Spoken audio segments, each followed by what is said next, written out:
जय हिंद बच्चों, मैं राम चौधरी स्वागत करता हूं आप सभी का हमारे YouTube channel Uddhav physics classes में।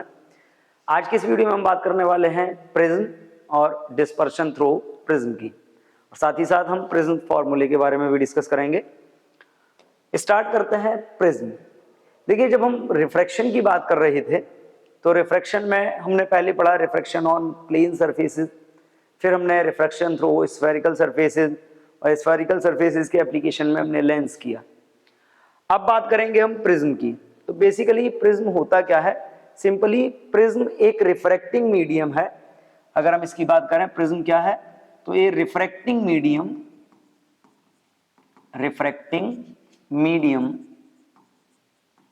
Medium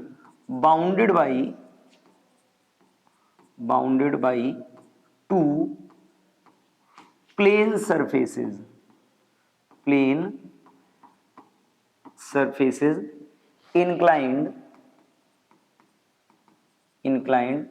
at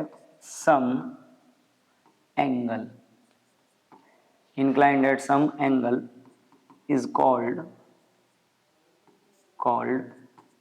prism. यानी कि बेसिकली अगर हम प्रिज्म की बात करें तो प्रिज्म एक रिफ्रैक्टिंग मीडियम है जो दो प्लेन सरफेसेस से बाउंड होता है। दो प्लेन सरफेसेस से बाउंड होने का मतलब है कि एक प्लेन सरफेस आपकी कुछ इस टाइप से अगर हम बात करते हैं तो इसका अगर हम आउटलाइन देखते हैं तो इसका जो आउटलाइन आएगा वो कुछ इस टाइप से आएगा कि एक प्लेन सरफेस ये होगी, एक प्लेन सरफेस इधर होगी, और ये दोनों प्लेन सरफेसेस एक एंगल पे इंक्लाइंड होंगी, और इनके बीच जो मीडियम होगा, जो रिफ्रैक्टिंग मीडियम होगा इनके बीच, इस रिफ्रैक्टिंग मीडियम को क्या बोला जाएगा? प्रिज्म। क्लियर? तो अगर हम इस रिफ्रैक्टिंग मीडियम की बात करते हैं, अगर हम इसकी बात करते हैं तो हम इसको इससे ज्वाइन भी कर सकते हैं। ये इनके बीच का जो रिफ्रैक्टिंग मीडियम होगा, इसी रिफ्रैक्टिंग मीडियम को बोला जाएगा प्रिज्म। और सिंपली अगर हम बात प्रिज्म की करते हैं तो प्रिज्म कैसा होता है? हार्ट शेप में होता है, इस टाइप से। क्लियर? इस टाइप से होगा, दो रिफ्रैक्टिंग सरफेसेस होंगी, इंक्लाइंड होंगी at some angle, that is called the prism. Refracting medium है। अब रिफ्रैक्टिंग मीडियम है तो सिंपली जब भी लाइट प्रिज्म से पास होगी तो लाइट जब प्रिज्म से पास होगी तो क्या होगा? लाइट का रिफ्रैक्शन होगा, क्योंकि इसमें दो सरफेस हैं तो लाइट का रिफ्रैक्शन भी 2 टाइम्स होगा। Once when it will enter in the prism, second when it will emerge from the prism. तो जब भी लाइट इससे पास होगी तो प्रिज्म से लाइट पास कराने पर उसका 2 बार रिफ्रैक्शन होगा, और हम उस रिफ्रैक्शन को भी स्टडी करेंगे। लेकिन सिंपली जब हम बात प्रिज्म की कर रहे हैं तो प्रिज्म के बारे में क्या है कि refracting medium bounded by 2 plane surfaces is called prism inclined at some angle. तो अगर हम किसी प्रिज्म की बात करते हैं, सपोज किसी प्रिज्म का फ्रंट व्यू ये है। अब इसमें अगर हम बात करते हैं तो इसमें देखिए एक रिफ्रैक्टिंग सरफेस तो आपकी ये है, एक रिफ्रैक्टिंग सरफेस ये है। अगर हम इन दोनों सरफेसेस की बात करते हैं तो इन दोनों सरफेसेस को, एक सरफेस आपकी ये रही और एक सरफेस आपकी ये रही, इन दोनों सरफेसेस को बोला जाता है रिफ्रैक्टिंग सरफेस। यानी किसी भी प्रिज्म में आप बात करते हो तो हर प्रिज्म में 2 रिफ्रैक्टिंग सरफेस होती हैं। क्लियर? इन दोनों रिफ्रैक्टिंग सरफेसेस की अगर आप बात कर रहे हो, इनके बीच का जो एंगल होता है, the angle between 2 refracting surfaces of any prism is called prism angle.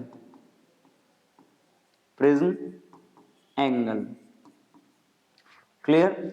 और जो लाइन दोनों सरफेसेस को ज्वाइन करती है, जैसे अगर हम इस प्रिज्म की ही बात कर रहे हैं तो इस प्रिज्म में देखिए ये जो प्रिज्म होगा पीछे की तरफ ऐसा होगा प्रिज्म पीछे की तरफ। क्लियर? पीछे की तरफ प्रिज्म ऐसा होगा, तो ये जो लाइन है, जो लाइन प्रिज्म की दोनों सरफेसेस को ज्वाइन करती है, इस टाइप से प्रिज्म की 2 सरफेसेस होंगी। क्लियर? तो जो लाइन इन दोनों सरफेसेस को ज्वाइन करती है प्रिज्म की, इस लाइन को बोला जाता है रिफ्रैक्टिंग कोर। इस लाइन को हम क्या बोलते हैं? Refracting core. तो सिंपली किसी भी प्रिज्म में 2 रिफ्रैक्टिंग सरफेस होती हैं जो एक एंगल पे इंक्लाइंड होती हैं। इन सरफेसेस को रिफ्रैक्टिंग सरफेस बोला जाता है। दोनों के बीच के एंगल को एंगल ऑफ प्रिज्म या प्रिज्म एंगल बोला जाता है, और जो लाइन इन दोनों सरफेसेस को ज्वाइन करती है, that line is called refracting core. तो बेसिकली ये एक रिफ्रैक्टिंग मीडियम है जो 2 प्लेन सरफेसेस से बाउंड होता है। अब देखिए, जब रिफ्रैक्टिंग सरफेस है तो इससे लाइट अगर पास होगी तो लाइट का रिफ्रैक्शन भी होगा, और जब लाइट का रिफ्रैक्शन होगा तो लाइट का रिफ्रैक्शन कितने टाइम होता है? 2 टाइम होता है। तो अगर हम सिंपल सी बात करते हैं किसी भी प्रिज्म के लिए, सपोज आपके पास ये एक प्रिज्म है, इस प्रिज्म से जब भी लाइट पास होगी तो लाइट का रिफ्रैक्शन 2 बार होगा। तो हम ये बात को नोट करते हैं, light passes through prism, when light passes through prism, passes through prism, it refracts 2 times, refracts 2 times, 2 times, यानी कि इसका रिफ्रैक्शन कितने बार होगा? 2 बार होगा। पहला रिफ्रैक्शन तब होगा जब लाइट रेस में एंटर करेगी, दूसरा रिफ्रैक्शन तब होगा जब लाइट रेस से इमर्ज होगी। तो पहले हम रिफ्रैक्शन को समझ लेते हैं। सपोज एक लाइट रे है, एक लाइट रे इस प्रिज्म की सरफेस पर इंसिडेंट होती है। सपोज ये एक लाइट रे है, ये इस प्रिज्म पर इंसिडेंट हो रही है, इस लाइट रे को हमने माना है पी क्यू। ये जो प्रिज्म है, इस प्रिज्म को हम कोड कर लेते हैं प्रिज्म एंगल ए, इसका जो फ्रेम है एबीसी हमने मान लिया। एक लाइट रे पी क्यू इस पे इंसिडेंट होती है। जब ये सरफेस पे इंसिडेंट होगी तो देखिए प्लेन सरफेस है, हम इस सरफेस पे नॉर्मल ड्रॉ करेंगे, नॉर्मल ड्रॉ करते हैं। सपोज ये नॉर्मल है इस सरफेस का, होगा क्या? रिफ्रैक्शन के बाद जो लाइट रे है that will bend towards the normal, क्योंकि बाहर का जो मीडियम है, ये मीडियम कैसा है? रेयरर है। अंदर का जो मीडियम है, ये मीडियम कैसा है? डेंसर है। तो लाइट रे जब इसकी सरफेस पे इंसिडेंट होगी then it will go from rarer to denser, तो बेंड टुवर्ड्स द नॉर्मल, ये नॉर्मल की तरफ बेंड करनी चाहिए। तो हम यहाँ पे क्या मानते हैं कि ये नॉर्मल की तरफ बेंड होगी, और सीधे जाने की बजाय ये नॉर्मल की तरफ मान लीजिए इस टाइप से बेंड हो जाती है। ये बेंड होके पहुंचेगी दूसरी सरफेस पे। अब देखिए दूसरी सरफेस से जब ये लाइट रे बाहर आएगी तो इसका फिर से रिफ्रैक्शन होगा, यानी कि दूसरी सरफेस पे भी हम एक नॉर्मल ड्रॉ कर लेते हैं, दूसरी सरफेस पे भी हम एक नॉर्मल ड्रॉ कर लेते हैं। दूसरी सरफेस पे हमने ये नॉर्मल ड्रॉ किया। अगर हम इस सरफेस के लिए बात करें, क्लियर। अब देखिए ये लाइट रे जो इससे निकली है सेकंड सरफेस पे गई है, मान लीजिए सेकंड सरफेस के पॉइंट आर पे पहुंच रही है ये। अब ये पॉइंट आर से बाहर निकलेगी, then it will bend away from the normal.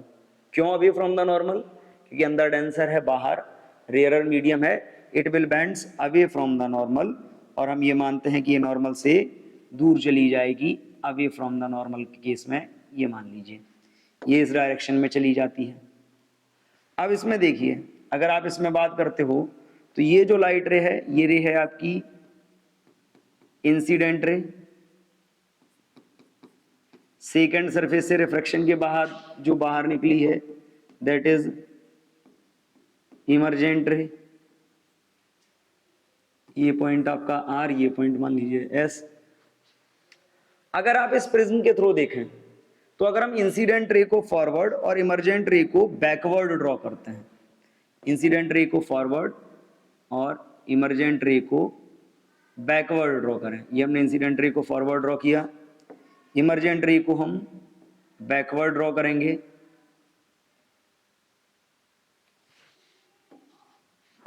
Emergent रे को हम बैकवर्ड ड्रॉ करेंगे, तो ये दोनों एक पॉइंट पे इंटरसेक्ट कर जाएंगी, दोनों एक पॉइंट पे इंटरसेक्ट कर जाएंगी। यानी कि अगर आप इसको देखते हो क्या होगा, ये दोनों एक पॉइंट पे इंटरसेक्ट कर जाएंगी। जहां पे ये दोनों इंटरसेक्ट करेंगी वहां पे एक एंगल बनेगा।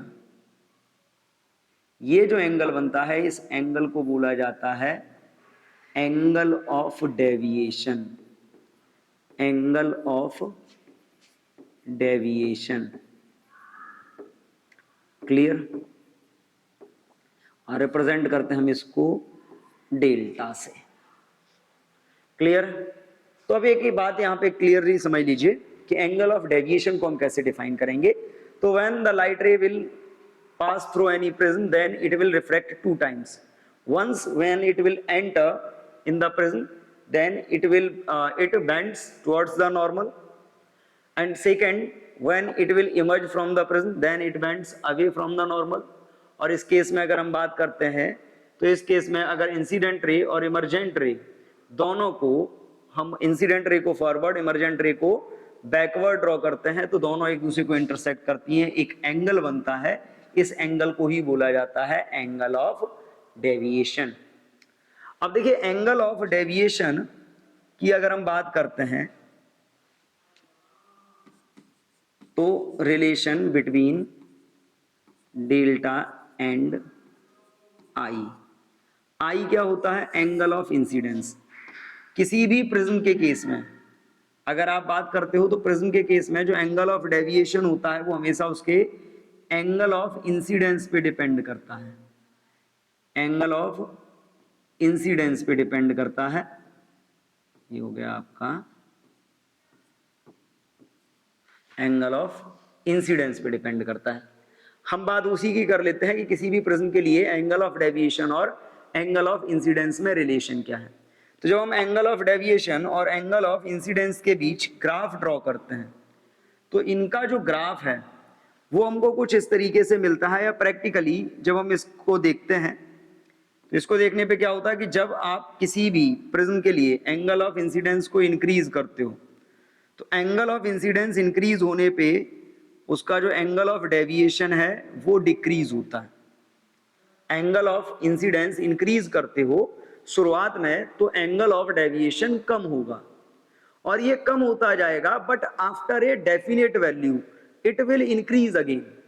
यानी कि अगर आप एंगल ऑफ इंसिडेंस को लगातार बढ़ाते जाओ तो शुरुआत में क्या होगा कि शुरुआत में एंगल ऑफ डेविएशन जो आपका होगा वो कुछ वैल्यूज के लिए क्या होगा? कम होता जाएगा, लेकिन एक डेफिनेट वैल्यू के बाद जब आप बात करते हो तो एक डेफिनेट वैल्यू के बाद ये फिर से इंक्रीज होना स्टार्ट हो जाता है। इंक्रीज होना स्टार्ट हो जाएगा मतलब अगर आप इसके लिए ग्राफ देखते हो तो मान लो शुरुआत में यहाँ पे आप बात कर रहे हो, ये वैल्यू थी, ये आपका आई था, ये हो गया आपका डेल्टा 1, ये हो गया आपका I1। आप आई को इंक्रीज करते हो, मान लो आप यहाँ आ गए, आप आ गए यहाँ पे I2, ये वैल्यू कम होके हो गई डेल्टा 2, कम होती जाएगी, मान लीजिए एक पॉइंट पे यहाँ पे आपको मिल गया I3, ठीक है। इस वैल्यू पे आपने देखा ये कम हो गई, लेकिन इस वैल्यू के बाद क्या होगा कि मान लीजिए फिर से ये क्या होता है, आई को आप इंक्रीज करते हो और ये आपका डेल्टा फिर से बढ़ना स्टार्ट हो जाएगा। तो जब आप किसी प्रिज्म के लिए एंगल ऑफ डेविएशन और एंगल ऑफ इंसिडेंस के रिलेशन की बात करते हो तो उसका जो ग्राफ है कुछ ऐसा बनता है। क्लियर? ये ग्राफ बनता दिखाई देता है। अब इस ग्राफ में क्या दिखाई दे रहा है कि शुरुआत में जब हम एंगल ऑफ डेविएशन को कम कर रहे हैं, एंगल ऑफ इंसिडेंस को इंक्रीज कर रहे हैं, तो एंगल ऑफ डेविएशन कम होता जा रहा है, बट एक डेफिनेट वैल्यू ये वैल्यू हमको एक मिल गई, इस वैल्यू के बाद देखिए एंगल ऑफ इंसिडेंस को आप इंक्रीज करोगे तो एंगल ऑफ डेविएशन क्या होगा? फिर से बढ़ता जाएगा। तो ये जो पॉइंट आपको मिला, ये जो पॉइंट मिल रहा है, इस पॉइंट पे जो एंगल ऑफ डेविएशन होता है वो कैसा होता है? मिनिमम होता है। इस पॉइंट पे अगर हम बात करते हैं तो इस पॉइंट पे एंगल ऑफ डेविएशन कैसा होता है? मिनिमम होता है।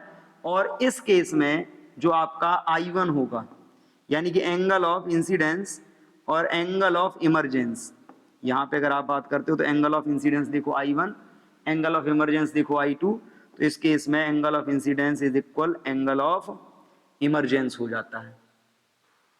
क्लियर? तो अब यहाँ पे एक सिंपल सी बात समझ लीजिए, बहुत कॉमन सी बात यह है कि जब रिलेशन की बात की जाएगी तो आई को इंक्रीज करने पे शुरुआत में डेल्टा डिक्रीज होगा, बट एक डेफिनेट वैल्यू तक डिक्रीज होने के बाद ये दोबारा से इंक्रीज होना स्टार्ट हो जाता है।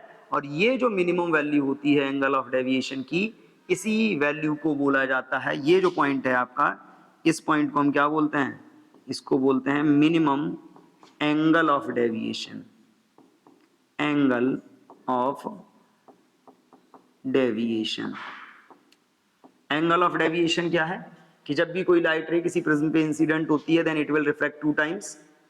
once when it will enter in the prism, then it will bend towards the normal. Second, when it will emerge from the prism, then it will move away from the normal.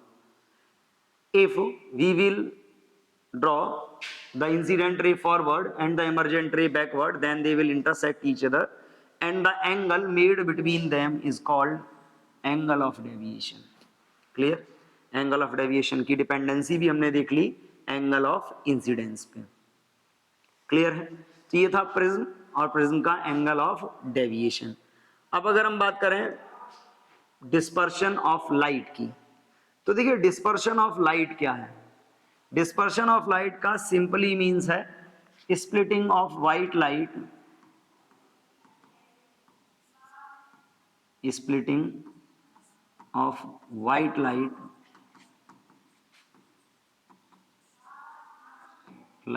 in 7 component colors।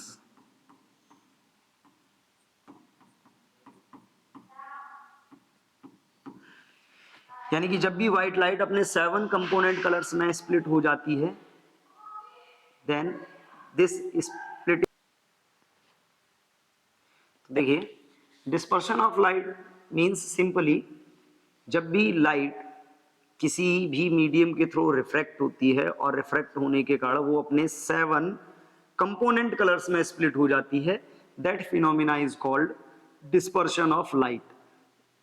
Mainly जब हम dispersion of light की बात करते हैं तो prism में हमको ये देखने को मिलता है, अगर व्हाइट लाइट एक डेफिनेट एंगल ऑफ इंसिडेंस पे किसी प्रिज्म पे इंसिडेंट होती है तो वो प्रिज्म से पास होने पे 7 कलर्स में स्प्लिट हो जाती है, that is called the dispersion of light. अब ये डिस्पर्शन ऑफ लाइट होता क्या है, क्यों है?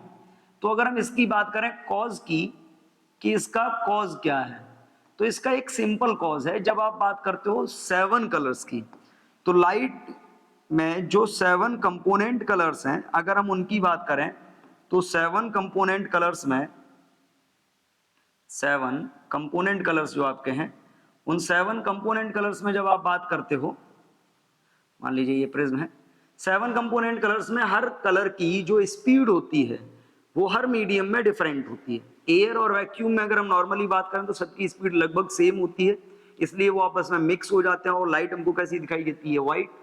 बट जब हम बात करते हैं ग्लास के लिए या किसी अदर मीडियम के लिए, तो हर कलर की स्पीड डिफरेंट होती है, हर कलर की वेवलेंथ डिफरेंट होती है, हर कलर का जो रिफ्रैक्टिव इंडेक्स है, जो मटेरियल है लेंस का, उस लेंस के मटेरियल का हर कलर की लाइट के लिए रिफ्रैक्टिव इंडेक्स भी डिफरेंट होता है। रिफ्रैक्टिव इंडेक्स डिफरेंट होता है, तो रिफ्रैक्टिव इंडेक्स डिफरेंट होने का रीजन ये है कि जब रिफ्रैक्टिव इंडेक्स डिफरेंट होगा, क्योंकि वेवलेंथ अलग अलग है, रिफ्रैक्टिव इंडेक्स डिफरेंट होगा यानी कि रिफ्रैक्शन का जो अमाउंट रहेगा वो भी डिफरेंट होगा। किसी का रिफ्रैक्शन ज्यादा होगा, किसी का रिफ्रैक्शन कम होगा, मतलब कोई कलर ज्यादा बेंड कर जाएगा, कोई कलर कम बेंड करेगा। और जब इस टाइप से बेंडिंग होती है हर कलर के लिए अलग अलग, तो जब वो प्रिज्म से पास होकर बाहर निकलती हैं तो वो 7 कलर्स हमको सेपरेटली अलग अलग दिखाई देते हैं। इसी फिनोमिना को बोला जाता है डिस्पर्शन ऑफ लाइट। अब देख लीजिए, सपोज हमारे पास ये एक प्रिज्म है और इस प्रिज्म पर एक व्हाइट लाइट इंसिडेंट हो, एक लाइट रे हम मानते हैं, ये व्हाइट कलर की लाइट रे है, ये इस पे इंसिडेंट होती है। क्लियर? ये मान लीजिए व्हाइट रे इंसिडेंट हुई। इंसिडेंट होने के बाद क्या है कि जब ये प्रिज्म के अंदर पास होगी, प्रिज्म के अंदर पास होगी, तो प्रिज्म के अंदर पास होने पे क्या होगा? अब यहाँ पे देखिए, प्रिज्म के अंदर आप बात कर रहे हो, तो प्रिज्म के अंदर से जब पास होगी तो इसके सारे कलर्स कैसे होंगे? अलग अलग हो जाएंगे। जैसे रेड है वो अलग डायरेक्शन में डेविएट करेगा, वॉयलेट है वो अलग डायरेक्शन में डेविएट करेगा। मान लीजिए ये रेड का था, इसके बाद हम बात करते हैं वॉयलेट की, वॉयलेट कलर होगा वो इधर डेविएट करेगा। और रेड और वॉयलेट इनके बीच में, रेड और वॉयलेट इनके बीच में हमको और भी कलर मिलेंगे। जैसे रेड है, वॉयलेट है। सीक्वेंस क्या होता है कि जब व्हाइट लाइट किसी प्रिज्म से पास होती है तो प्रिज्म से पास होने पे वो अपने 7 कंपोनेंट कलर्स में स्प्लिट होती है, और इन 7 कंपोनेंट कलर्स का जो सीक्वेंस होता है जिसको हम बोलते हैं स्पेक्ट्रम, जो 7 कलर सीक्वेंस होता है उसको हम क्या बोलते हैं? स्पेक्ट्रम बोलते हैं। तो अब देखिए 7 कलर सीक्वेंस का जो स्पेक्ट्रम है वो होता है VIV GYOR।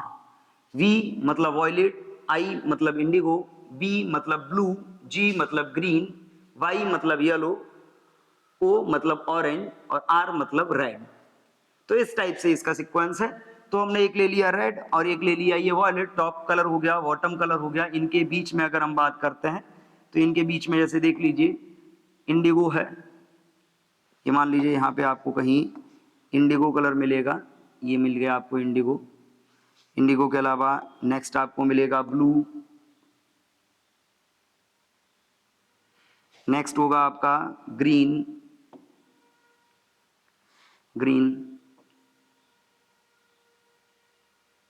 नेक्स्ट होगा आपका येलो,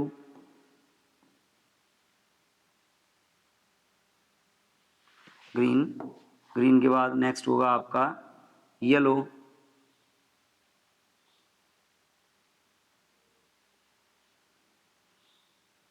येलो के बाद नेक्स्ट होगा आपका ऑरेंज, नेक्स्ट आपका ऑरेंज। क्लियर?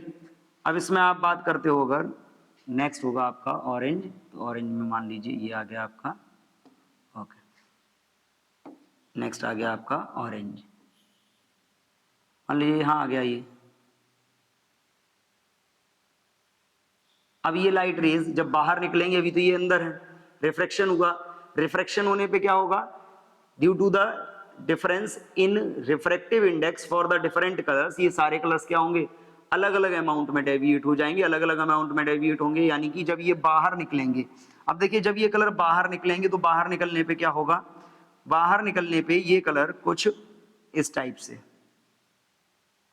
ये रहा रेड, कहाँ है रेड आपका, ये रहा। और अगर आप इनको 1 बाई 1 देखते हैं, रेड, येलो,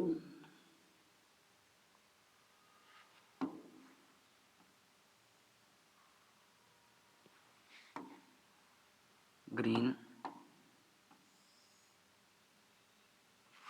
ब्लू,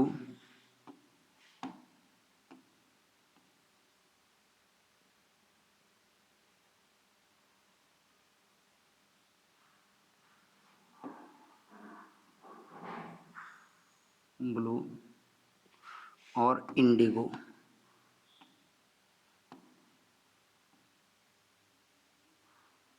अब देखिए ये सीक्वेंस आपको मिलता है, और इस सीक्वेंस को अगर हम नोट करते हैं तो हम इस सीक्वेंस को नोट कर सकते हैं, B I B G Y O are.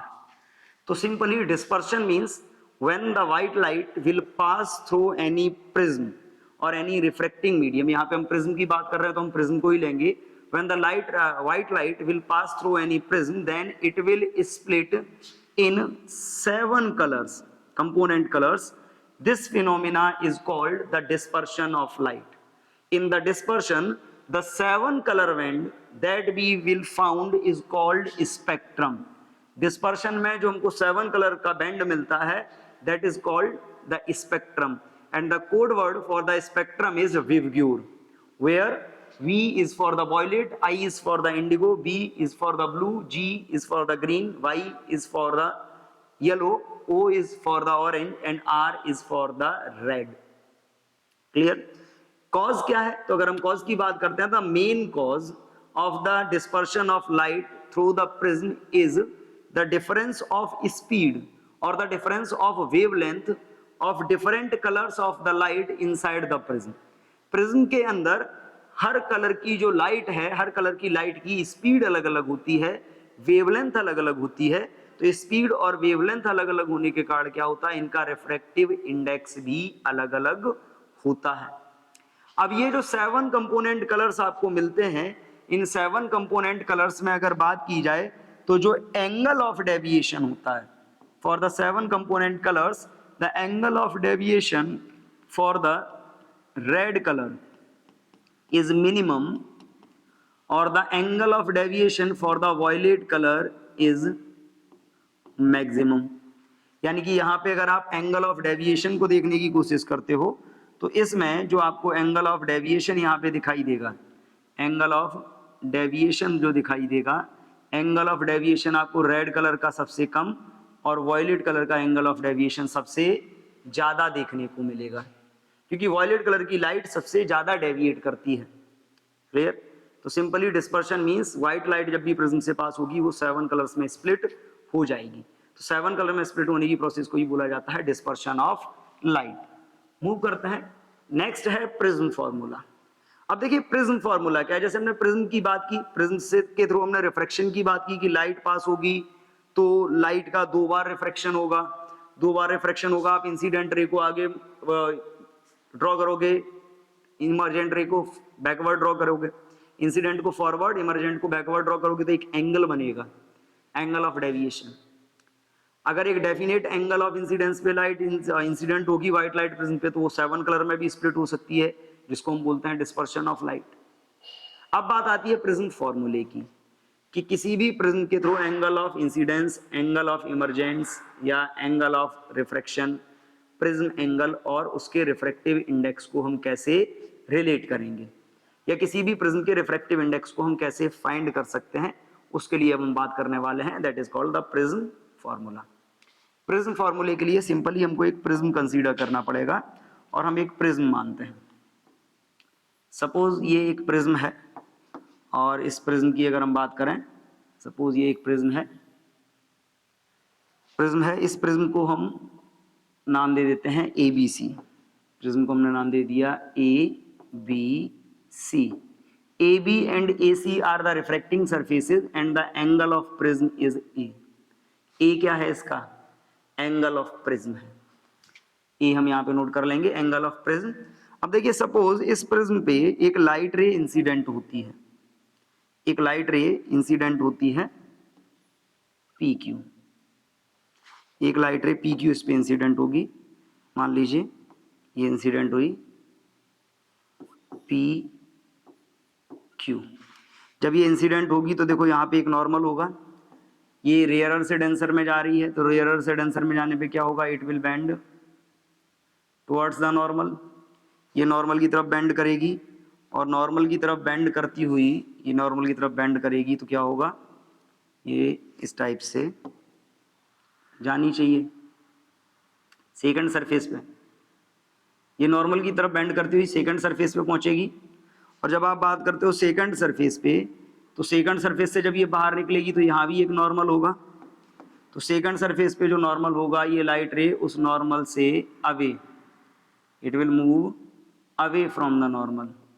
आप सेकंड सरफेस की बात कर रहे हो, सेकंड सरफेस पे क्या होगा, सेकंड सरफेस पे जो आपकी लाइट है वो डेंसर से रेयरर में जाएगी, लाइट रे डेंसर से रेयरर में जाएगी, that means it will bend away from the normal, ये नॉर्मल से दूर हट जाएगी और ये ऐसी जाने की बजाय इधर चली जाएगी, और ये हो गया आपका RS, ये हो गया आपका R और ये हो गया आपका S। अब इधर जरा देखिए, ये लाइट का रिफ्रैक्शन हुआ 2 बार। अब अगर हम इंसिडेंट रे को फॉरवर्ड और इमर्जेंट रे को बैकवर्ड ड्रॉ करते हैं, तो इंसिडेंट रे को फॉरवर्ड ड्रॉ करने पे क्या होगा,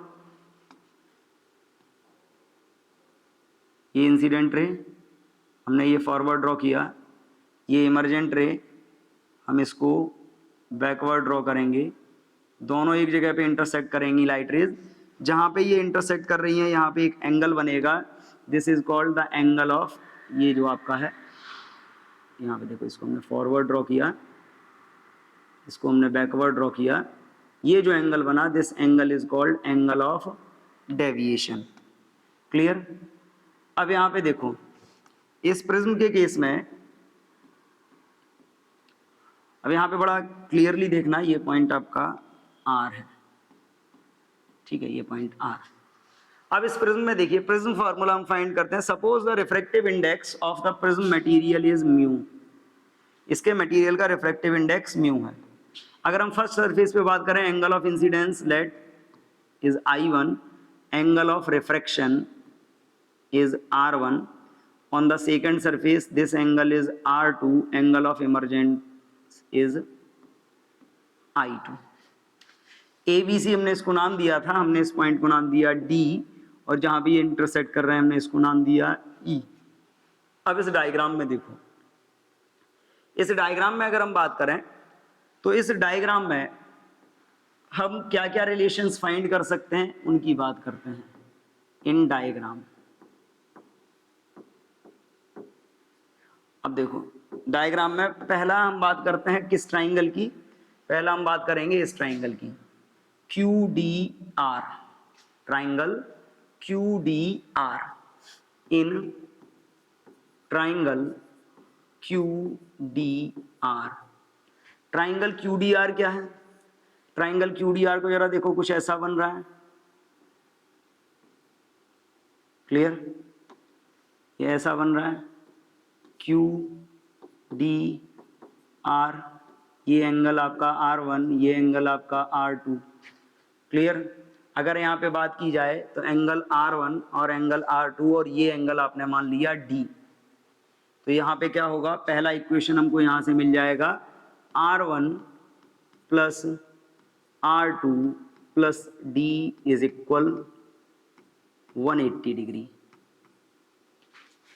दूसरा हम बात करते हैं, दूसरा हम लेते हैं क्या, अब देखिए इसमें दूसरा ट्राइंगल अगर आप देखते हो, दूसरा ट्राइंगल यहाँ पे देखो, ये एंगल I1, ये एंगल R1, तो ये कितना होगा, ये वाला होगा आपका I1 माइनस R1, इधर वाला होगा I2 माइनस R2। तो अगर दूसरा ट्राइंगल आप लेते हो QER, दूसरा ट्राइंगल आप ले लेते हैं यहाँ इन ट्राइंगल QER। अब देखो ट्राइंगल QER कैसा है, ये Q, ये E, ये R। अब यहां पे जरा देखना, ये एंगल जो आपका आएगा, देखो ये टोटल I1, ये इतना R2 बचा हुआ, ये कितना हो गया, ये एंगल हो गया आपका I1 माइनस R1, ये वाला एंगल हो गया आपका I2 माइनस R2, ये एंगल कितना है, डेल्टा। तो अब यहाँ पे देखो, आपको मालूम है कि किसी भी ट्राइंगल का जो एक्सटीरियर एंगल होता है वो दो इंटीरियर एंगल्स के सम के इक्वल होता है। तो अगर आप यहाँ से बात करते हो तो यहाँ से आपका रिलेशन क्या निकल के आएगा, delta is equal I1 minus R1 plus I2 minus R2। अगर आप यहाँ से बात करते हो तो यहाँ से क्या निकल के आएगा, delta is equal I1 minus R1 और I2 माइनस R2, तो आप I1 प्लस I2 माइनस दोनों R में से कॉमन ले लो तो ये क्या हो जाएगा, R1 प्लस R2, क्लियर? अब अगर हम यहां पे बात करें, ये हो गई इक्वेशन नंबर 2। इस इक्वेशन 2 के बाद थर्ड हम क्या ले सकते हैं, थर्ड हम ले सकते हैं एक क्वाड्रिलेटरल, इसमें जो गिवन है, कौन सा क्वाड्रिलेटरल है, इन क्वाड्रिलेटरल हमारे पास कौन सा रहेगा, AQDR, AQDR। अब यहां पे जरा देखो, AQDR कुछ ऐसा बन रहा है, क्लियर? ये एंगल 90 डिग्री है, ये एंगल 90 डिग्री है, ये A, ये Q, ये D और ये R। अब देखो क्वाड्रिलेटरल की अगर आप बात करते हो तो क्वाड्रिलेटरल के चारों एंगल्स का सम 360 होता है। अगर दो 90 हैं तो इसका मतलब क्या हो गया, A plus D is equal 180 degree, A plus D is equal 180 degree.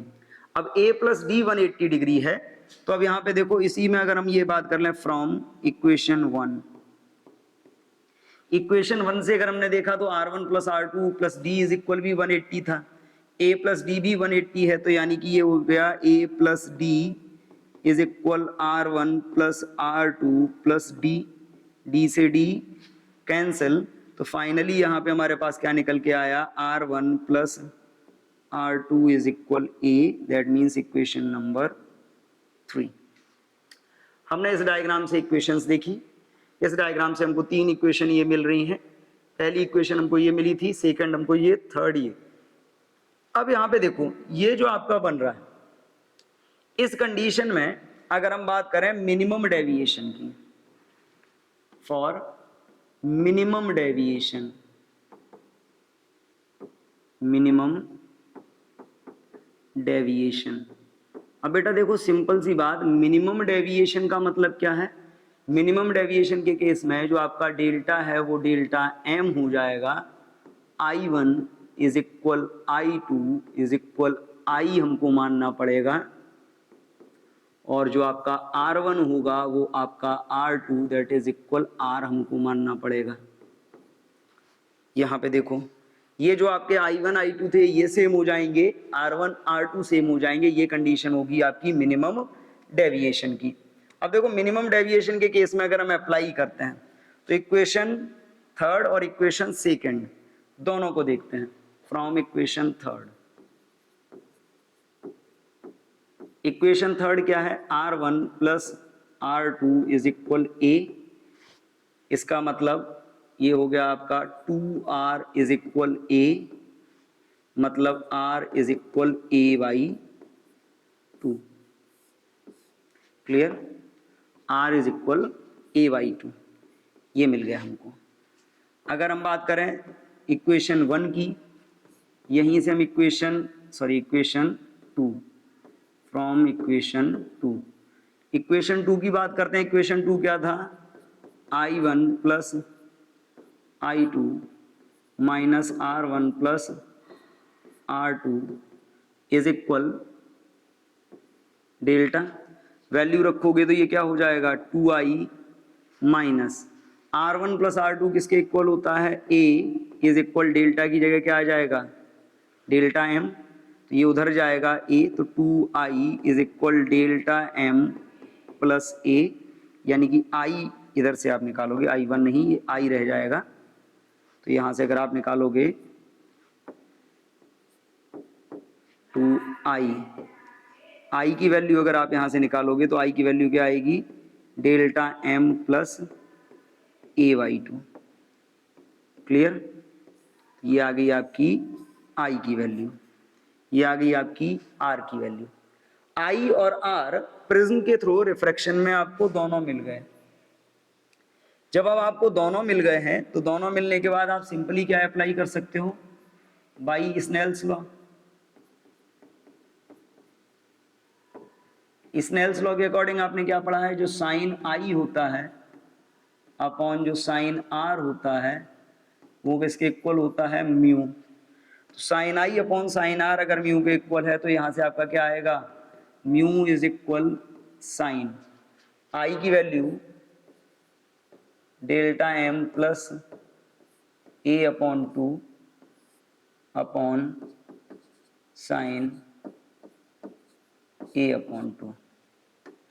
Clear, this is the refractive index of prism. ये किसका फॉर्मूला है, रिफ्रैक्टिव इंडेक्स ऑफ प्रिज्म।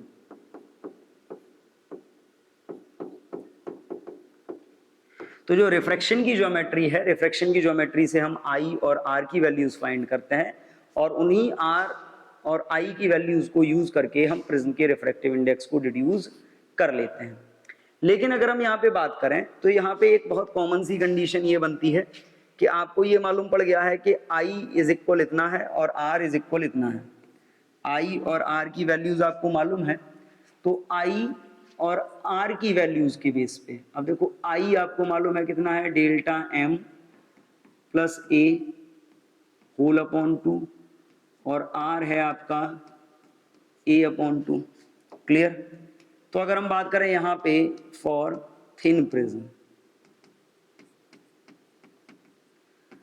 अगर आपके पास कोई ऐसा प्रिज्म है, थिन प्रिज्म आप लेके चल रहे हो, थिन प्रिज्म का मतलब मान लीजिए कोई प्रिज्म इस टाइप का आपके पास है, ऐसा बहुत पतला प्रिज्म है। अगर आप इस प्रिज्म के लिए बात करोगे तो फॉर थिन प्रिज्म जो आपके एंगल्स होंगे, angles I and R are very small, very small, then जो आपका साइन I होगा वो किसके इक्वल हो जाएगा I के, और जो आपका साइन R होगा वो किसके इक्वल हो जाएगा R के। अगर थिन प्रिज्म वाली कंडीशन आप यूज कर रहे हो तो नाउ जो आपका म्यू होता है इज इक्वल होता है sine I upon sine R। Thin prism वाली कंडीशंस आपने अप्लाई कर ली, साइन आई की वैल्यू आई के इक्वल और साइन आर की वैल्यू आर के इक्वल, तो ये क्या हो जाएगा, ये हो जाएगा आपका mu is equal delta M plus A whole upon 2 upon A upon 2, 2 से 2 कैंसिल, म्यू ए इधर आएगा मल्टीप्लाई हो जाएगा, mu A is equal delta M plus A इधर लाओगे माइनस हो जाएगा, तो ये क्या होगा, delta M is equal mu A minus A आप कॉमन ले सकते हो, तो थिन प्रिज्म के केस में डेल्टा एम इज इक्वल क्या आएगा, ए कॉमन आ जाएगा म्यू माइनस 1। तो ये जो फॉर्मूला होता है, this is the formula for the angle of deviation through any thin prism, या यही आपके रिफ्रैक्टिव इंडेक्स का फॉर्मूला हो सकता है थिन प्रिज्म के लिए। बहुत सिंपल सा केस है कि प्रिज्म अगर थिन होगा तो एंगल्स कैसे होंगे, बहुत कम होंगे, और एंगल्स बहुत कम होंगे तो आपने पढ़ा है स्मॉल एंगल्स के लिए जो साइन आई होता है वो आई के इक्वल होता है, और जो साइन आर होता है वो आर के इक्वल होता है। तो इस केस में अगर आप वैल्यू प्लेस करोगे तो साइन आई की जगह आई की वैल्यू और साइन आर की जगह आर की वैल्यू आप रखोगे, कैलकुलेट करके आपका आंसर आ जाएगा। सो ये प्रिज्म के रिफ्रैक्टिव इंडेक्स का फॉर्मूला है। प्रिज्म के रिफ्रैक्टिव इंडेक्स के लिए हमारा प्रॉपर जो फॉर्मूला होता है वो ये है, और थिन प्रिज्म की अगर बात की जाए तो थिन प्रिज्म के लिए हमारा क्या निकल के आया अभी, delta M is equal mu minus 1 into A, ये थिन प्रिज्म का है, किसके लिए, फॉर थिन प्रिज्म। क्लियर। अब देखिए आज के लिए इतना ही, मिलते हैं नेक्स्ट वीडियो में, तब तक के लिए थैंक यू एंड जय हिंद।